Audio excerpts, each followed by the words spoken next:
సహోదరి సహోదరులారా, మీకు శుభవార్త. 2025 సంవత్సరంలో మొత్తం 365 అంశాలను మీతో పంచుకోబోతున్నాము.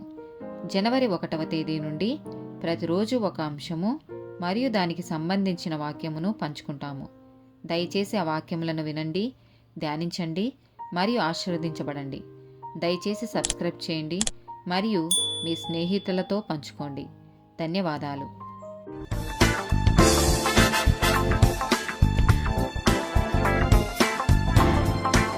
178th డే టాపిక్ పరలోకం. కీర్తనల గ్రంథము 11వ అధ్యాయము 4వ వచనము. యెహోవా తన పరిశుద్ధాలయంలో ఉన్నాడు. యెహోవా సింహాసనము ఆకాశమందున్నది. ఆయన నరులను కన్నులారా చూచుచున్నాడు. తన కనుదృష్టి చేత ఆయన వారిని పరిశీలించుచున్నాడు. మత్తయి సువార్త 5వ అధ్యాయము 11, 12 వచనాలు. నా నిమిత్తము జనులు మిమ్మును నిందించి హింసించి మీ మీద అబద్ధముగా చెడ్డ మాటలెల్లా పలుకున్నప్పుడు మీరు ధన్యులు. సంతోషించి ఆనందించుడి, పరలోకమందు మీ ఫలము అధికమగును. ఈలాగున వారు మీకు పూర్వమందుండిన ప్రవక్తలను హింసించిరి. మత్తయి సువార్త 6వ అధ్యాయము 19 నుండి 21 వచనాలు. భూమి మీద మీ కొరకు ధనమును కూర్చుకొనవద్దు. ఇక్కడ చిమ్మటయు తుప్పును తినివేయును. దొంగలు కన్నము వేసి దొంగిలిదరు.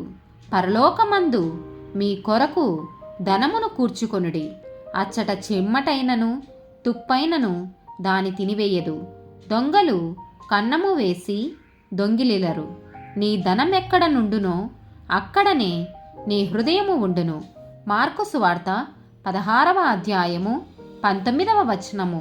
ఈలాగు ప్రభువైన యేసు వారితో మాట్లాడిన తరువాత పరలోకమునకు చేర్చుకొనబడి దేవుని కుడిపార్శ్వమున ఆసీనుడయ్యెను. లూకాసు వార్త 15వ అధ్యాయము 7వ వచనము. అటువలే మారుమనస్సు అక్కరలేని 99 మంది నీతిమంతుల విషయమై కలుగు సంతోషము కంటే మారుమనస్సు పొందు ఒక్క పాపి విషయమై పరలోకమందు ఎక్కువ సంతోషం కలుగును.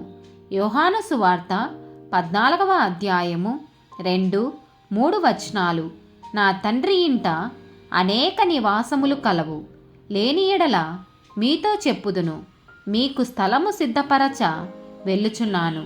నేను వెళ్ళి మీకు స్థలము సిద్ధపరిచిన ఎడల నేనుండు స్థలములో మీరును ఉండులాగున మరలా వచ్చి నా యొద్ద నుండుటకు మిమ్మును తీసుకొని పోవుదును. 1 తెస్సలోనికయులకు రాసిన పత్రిక 4వ అధ్యాయము 17, 18 వచనాలు. ఆ మీదట సజీవులమై నిలిచియుండు మనము వారితో కూడా ఏకముగా ప్రభువును ఎదుర్కొనుటకు ఆకాశ మండలమునకు మేఘముల మీద కొనిపోబడుదుము. కాగా మనము సదాకాలము ప్రభువుతో కూడా ఉందుము. కాబట్టి మీరు ఈ మాటల చేత ఒకనినొకడు ఆదరించుకొనుడి. ఆమేన్.